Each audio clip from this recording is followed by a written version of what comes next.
Hello everyone, welcome back to our channel Never Quit. This is Rahul Sharma और आज हम शुरू करने वाले हैं JKSSP पंचायत अकाउंट असिस्टेंट का सिलेबस।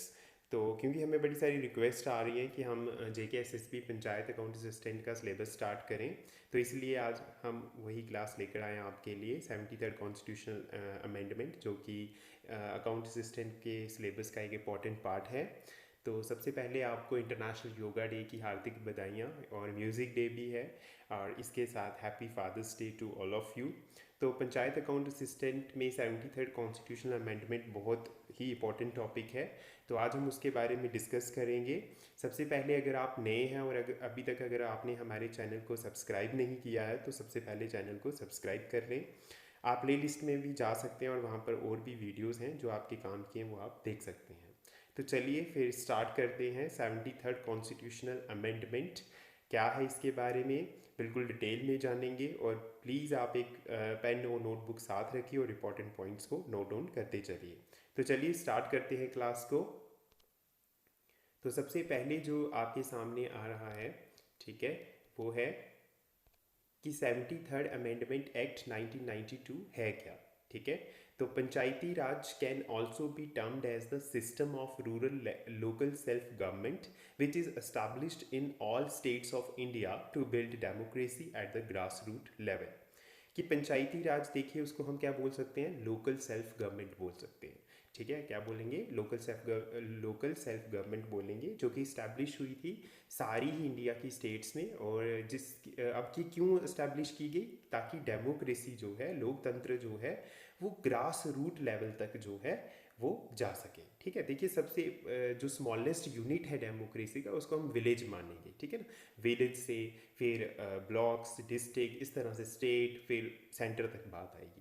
तो 73rd अमेंडमेंट एक्ट जो 1992 में आया था, ठीक है, उसका मेन मोटिव यही था कि जो डेमोक्रेसी है ग्रास रूट लेवल तक जा सके। ठीक है, तो चलिए नेक्स्ट देखते हैं। अब ये कुछ की पॉइंट्स हैं जो कि एग्ज़ाम के हिसाब से बहुत बहुत इंपॉर्टेंट हैं, तो इन पर बिल्कुल ध्यान से नोट कर लीजिए। सबसे पहला की पॉइंट आ रहा है कि 73rd amendment act 1992 came into force on 22 अप्रैल 1993। ठीक है, तो ये बहुत इंपॉर्टेंट है कि 73rd अमेंडमेंट एक्ट 1992 आया कब। ये एक्चुअली फोर्स में आता है 22 अप्रैल 1993 में, तो ये बहुत ही इंपॉर्टेंट इन्फॉर्मेशन है। ठीक है, नेक्स्ट जो पॉइंट है वो है 73rd amendment 1992 added a new part 9th to the constitution titled the panchayat. तो मैं आपको बता दूं 73rd अमेंडमेंट एक्ट जो 1992 है, इसने हमारे कॉन्स्टिट्यूशन में एक नया पार्ट ऐड किया। इसे कौन से पार्ट में रखा गया, पार्ट 9। ठीक है, जिसका नाम क्या है, द पंचायत्स। तो ये बहुत इंपॉर्टेंट है, क्वेश्चन आ सकता है एग्जाम में। ठीक है, तो मतलब कि 73rd अमेंडमेंट एक्ट कौन से पार्ट से रिलेटेड है, पार्ट 9, यही है पंचायत्स। नेक्स्ट पॉइंट देखते हैं, it covers provisions from article 243 to 243 O तक। ठीक है, इसमें कितने आर्टिकल्स आते हैं, 243 आर्टिकल्स से लेकर 243 ओ आर्टिकल्स तक ये जो है आपकी अमेंडमेंट है। ठीक है, तो मतलब 243, 243 ए बी सी डी, इस तरह से ओ तक है ये। ठीक है, तो ये सारे हम डिस्कस करेंगे। ठीक है, नेक्स्ट देखते हैं। नेक्स्ट जो इंपॉर्टेंट पॉइंट है that is it forms a new 11th schedule. ठीक है, बहुत इंपॉर्टेंट है कि जो 73rd अमेंडमेंट एक्ट है वो 11th शेड्यूल बना रहा है, जिसमें कितने सब्जेक्ट्स हैं, 29 सब्जेक्ट्स हैं। ठीक है, कितने सब्जेक्ट्स हैं, 29 सब्जेक्ट्स हैं with in the functions of panchayats. तो ये जितने भी पॉइंट्स हैं ये बहुत इंपॉर्टेंट है, एक बार फटाफट इनको रिकैप्चर करेंगे। सबसे पहले 73rd अमेंडमेंट एक्ट आया कब है, 22 अप्रैल 1993 में आया है। तो 73rd अमेंडमेंट एक्ट ने कौन सा पार्ट ऐड किया है, पार्ट 9 किया है। ठीक है, और इसका क्या नाम है, पंचायत नाम है। कितने आर्टिकल्स हैं इसमें, 243 से लेके 243 ओ तक। 11th शेड्यूल बनाता है ये, 29 सब्जेक्ट्स हैं इसमें, और with in the functions of panchayat. ठीक है, और ये कौन से सब्जेक्ट हैं ये हम सब डिस्कस करेंगे यहाँ पर। तो चलिए नेक्स्ट देखते हैं। अब देखिए जो सामने आपके टॉपिक है वो है एवोल्यूशन ऑफ पंचायती राज। देखिए कोई भी चीज़ बनती है ना, तो जकदम उसको इंट्रोड्यूस नहीं कराया जाता। ठीक है, तो इसलिए ये जो पंचायती राज सिस्टम है ये धीरे धीरे इवेल्युएट हुआ है। तो कुछ कमेटीज़ ऐसी हैं जो इसकी एवोल्यूशन के लिए बहुत इंपॉर्टेंट है। तो उनके बारे में हमें पढ़ना बहुत ज़रूरी है। तो वो सारी इंपॉर्टेंट कमेटीज़ जो है वो हम डिस्कस करेंगे। तो सबसे पहले जो कमेटी आ रही है वो है बलवंत राय मेहता कमेटी। ठीक है, ये जो कमेटी है ये बहुत इंपॉर्टेंट है। दूसरी कमेटी जो थी वह है अशोक मेहता कमेटी, तीसरी है GV राव कमेटी और फोर्थ है LM सिंघवी कमेटी। ठीक है, तो ये चारों की चारों कमेटीज़ जो हैं ये बहुत इंपॉर्टेंट है। इसके बारे में हम एक एक करके डिस्कस करेंगे। ठीक है, इन्होंने क्या रिकमेंडेशंस दी हैं वो डिस्कस करेंगे। अदरवाइज ये जो पंचायती राज अमेंडमेंट एक्ट है 1992 का, इसमें बहुत सारी टीम्स और बहुत सारी कमेटीज़ ने काम किया है, जो कि मैं वीडियो के एंड में डिस्कस करूँगा। तो चलिए स्टार्ट करते हैं फिर हम नेक्स्ट। तो हमारे पास सबसे पहले आ रही है बलवंत राय मेहता कमेटी। ठीक है, अब हुआ क्या कि जनवरी 1957 में गवर्नमेंट ऑफ इंडिया ने एक कमेटी को अपॉइंट किया। ठीक है, क्यों अपॉइंट किया कि वो CDP यानी कि कम्युनिटी डेवलपमेंट प्रोग्राम और NES यानी कि नेशनल एक्सटेंशन सर्विस, ये दो चीज़ों का काम को क्या करें, एग्जामिन करें। ठीक है, गवर्नमेंट कमेटीज़ क्यों बनाती है कि सुपरवाइज कर सके इनका काम। तो ये जो कमेटी थी, ठीक है, ये जो 1957 में गवर्नमेंट ऑफ इंडिया ने कमेटी बनाई, इसके जो चेयरमैन थे वो थे बलवंत राय जी मेहता। ठीक है, ये चेयरमैन थे इस कमेटी के और इन्होंने एक रिपोर्ट बनाई कि इन्होंने क्या क्या चीज़ें फाइंड आउट की हैं। 1957 में इन्होंने अपनी रिपोर्ट को सबमिट किया और कुछ रिकमेंडेशंस दी। ठीक है, और इस कमेटी को ही बोला जाता है बलवंत राय मेहता कमेटी, जो कि कब आई है, 1957 में आई है। नेक्स्ट देखते हैं, तो इनके रिकमेंडेशंस क्या हैं। सबसे पहले है establishment of 3 tyre Panchayati Raj system. ठीक है, तो इन्होंने कितने 3 टायर दिए पंचायती राज सिस्टम के। उन्होंने कहा कि जो पंचायती राज सिस्टम है वो 3 लेवल में होना चाहिए। ग्राम पंचायत जो कि विलेज लेवल में होना चाहिए, पंचायत समिति जो कि ब्लॉक लेवल में होनी चाहिए और जिला परिषद जो कि डिस्ट्रिक्ट लेवल में होना चाहिए। ठीक है, The village panchayat should be constituted with directly elected representatives। ध्यान से सुनिएगा इसको कि जो विलेज पंचायत है वो किससे बनी होनी चाहिए, डायरेक्टली इलेक्टेड रिप्रेजेंटेटिव से। वेयर एज पंचायत समिति एंड जिला परिषद should be made with indirectly elected members. ठीक है, अब ये डायरेक्टली इलेक्टेड रिप्रेजेंटेटिव्स क्या होता है और इनडायरेक्टली इलेक्टेड मेंबर्स क्या होता है। देखिए, डायरेक्टली इलेक्टेड रिप्रेजेंटेटिव्स का मतलब है कि लोग जो हैं वो डायरेक्ट इलेक्शन से अपने रिप्रेजेंटेटिव को चुनेंगे, यानी कि सरपंच को चुनेंगे या पंच को चुनेंगे। ठीक है, तो इस तरह से वोटिंग से चुनेंगे, तो उसको बोलते हैं डायरेक्टली इलेक्टेड। तो इनडायरेक्टली इलेक्टेड होता है कि जो हमने रिप्रेजेंटेटिव चुने हैं वो आगे रिप्रेजेंटेटिव मतलब कि हेड्स को चुने, जैसे कि पंचायत समिति में चेयरमैन होते हैं, जिला परिषद में होता है। ठीक है, तो ये सब मतलब इन्होंने ये एक रिकमेंडेशंस दी। नेक्स्ट जो रिकमेंडेशन है वो है all planning and development activities should be done by these 3 bodies, कि विलेज में जितनी भी डेवलपमेंट एक्टिविटीज़ होंगी और प्लानिंग एक्टिविटीज़ होंगी वो सारी ये तीनों बॉडीज़ करेगा। कौन कौन, पंचायत समिति, विलेज पंचायत और जिला परिषद। ठीक है, पंचायत समिति should be the executive body. जो आपकी पंचायत समिति है वो क्या होगी, एग्जीक्यूटिव बॉडी होगी। लेकिन जो जिला परिषद है वो क्या होगी, एडवाइजरी, कोऑर्डिनेटिंग और सुपरवाइजरी बॉडी होगी। ठीक है, पंचायत समिति एग्जीक्यूटिव बॉडी का क्या मतलब है कि जो भी डिसीजन जिला परिषद लेगी, जो भी रूल जिला परिषद बनाएगी, उसको एग्जीक्यूट या उसको फंक्शन में कौन लाएगा, पंचायत समिति लाएगी। तो this is the another recommendation. Next, the district collector should be the chairman of जिला परिषद, DC जिसको हम बोलते हैं। तो जिला परिषद का जो हेड होगा, चेयरमैन होगा, वो कौन होगा, डिस्ट्रिक्ट कलेक्टर। ठीक है, इसको हम DC भी बोलते हैं। नेक्स्ट देखते हैं, तो जब ये जितनी ये और भी रिकमेंडेशंस हैं इसमें, ठीक है, मैंने सिर्फ इंपॉर्टेंट ही लिए हैं।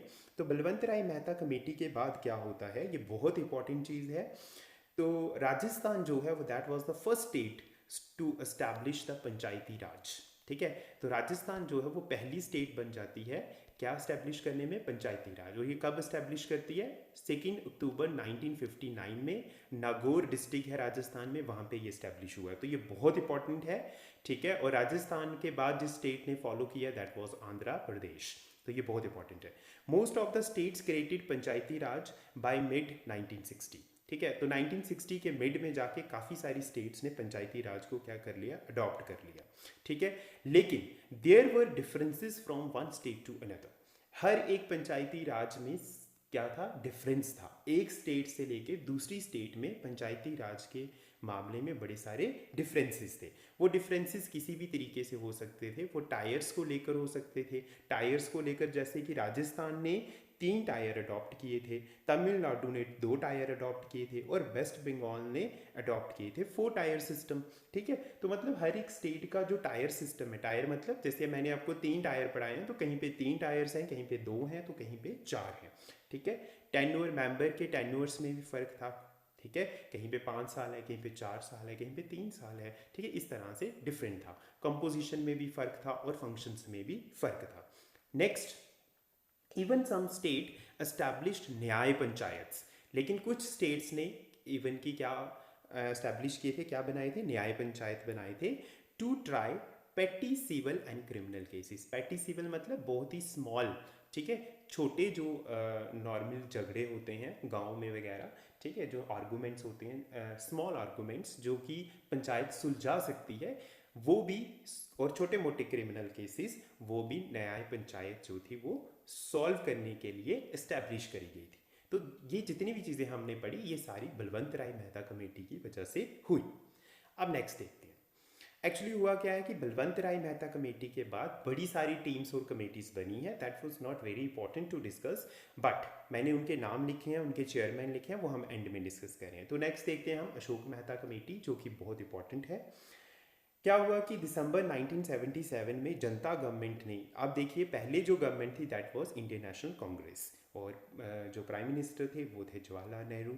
लेकिन जनता गवर्नमेंट जो कि पहली गवर्नमेंट थी, ठीक है, जिन्होंने कांग्रेस को हराया इलेक्शंस में, ठीक है, 1977 में, और मुरारी जी देसाई जो थे वो पहले प्राइम मिनिस्टर बने, ठीक है, पहले नॉन कांग्रेस प्राइम मिनिस्टर बने। ठीक है, तो इनकी गवर्नमेंट में क्या हुआ, जनता गवर्नमेंट में क्या हुआ, इन्होंने भी एक कमेटी को अपॉइंट किया पंचायती राज इंस्टीट्यूशन के लिए, और उस कमेटी के जो हेड थे वो कौन थे, अशोक मेहता थे। ठीक है, कौन हेड थे इसके, अशोक मेहता। तो इसलिए इस कमेटी का नाम क्या हो गया, अशोक मेहता कमेटी। इन्होंने क्या किया, रिपोर्ट बनाई 1978 में। ठीक है, 1978 में ये रिपोर्ट सबमिट करते हैं, और इन्होंने लगभग 132 रिकमेंडेशंस दी पंचायती राज सिस्टम पे। डोंट वेरी, मैं 132 डिस्कस नहीं करूंगा, हम सिर्फ इंपॉर्टेंट ही डिस्कस करेंगे। ठीक है, तो जो पहली रिकमेंडेशन इन्होंने दी दैट वाज कि 3 टायर सिस्टम की बजाय क्या होना चाहिए, 2 टायर सिस्टम होना चाहिए। तो 3 tier system of Panchayati Raj should be replaced by the 2 tier system. ठीक है, तो पहला आ गया जिला परिषद होना चाहिए डिस्ट्रिक्ट लेवल में, और मंडल पंचायत होनी चाहिए। मंडल पंचायत मतलब ग्रुप ऑफ पंचायत, ठीक है, ग्रुप ऑफ विलेजेस जिसकी पॉपुलेशन लाई करेगी 15,000 से लेके 20,000 के बीच में। बहुत इंपॉर्टेंट पॉइंट है ये। ठीक है, नेक्स्ट डिस्कस करते हैं।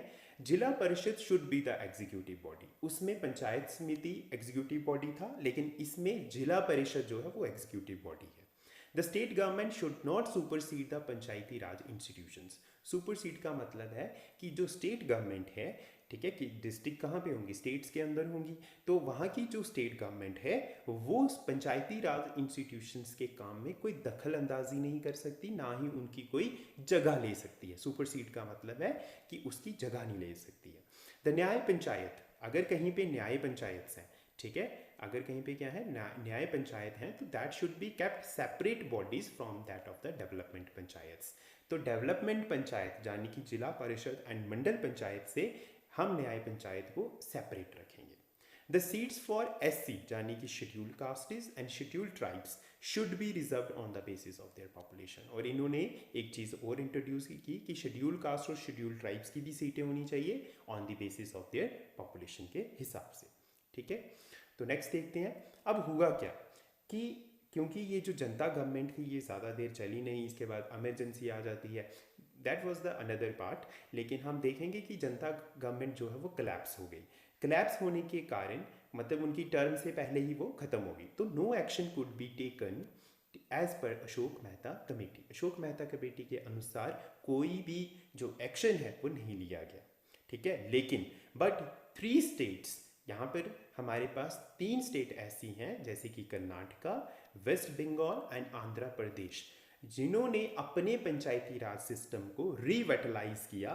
किसको व्यू में रख के, अशोक मेहता कमेटी को रख के। तो ये भी इंपॉर्टेंट क्वेश्चन बन सकता है एग्जाम में कि अशोक मेहता कमेटी को मद्देनजर रखते हुए किन 3 स्टेट्स ने अपने जो पंचायती राज सिस्टम में चेंजेस लाई। That were Karnataka, West Bengal and Andhra Pradesh. ठीक है, तो नेक्स्ट डिस्कस करते हैं स्टडी टीम्स एंड कमेटीज़। ये वही टीम्स और कमेटीज़ हैं जो बलवंत राय मेहता कमेटी और अशोक मेहता कमेटी के बीच में बनी, तो इनको ज़्यादा हम डिस्कस नहीं करेंगे। अगर आप मुझे नहीं लगता कि ज़्यादा इसको एग्ज़ाम में पूछा जाएगा, लेकिन इंपॉर्टेंट हैं कुछ, वो मैं बता देता हूँ आपको। अगर आप इंटरेस्टेड हैं तो आप सारे भी याद रख सकते हैं, अगर नहीं है तो इतना भी खास इंपॉर्टेंट नहीं है। तो चलिए फिर भी डिस्कस कर लेते हैं कौन कौन सी स्टडी टीम और कमेटीज़ थी between Balwant Rai Mehta committee and Ashok Mehta committee के बीच में।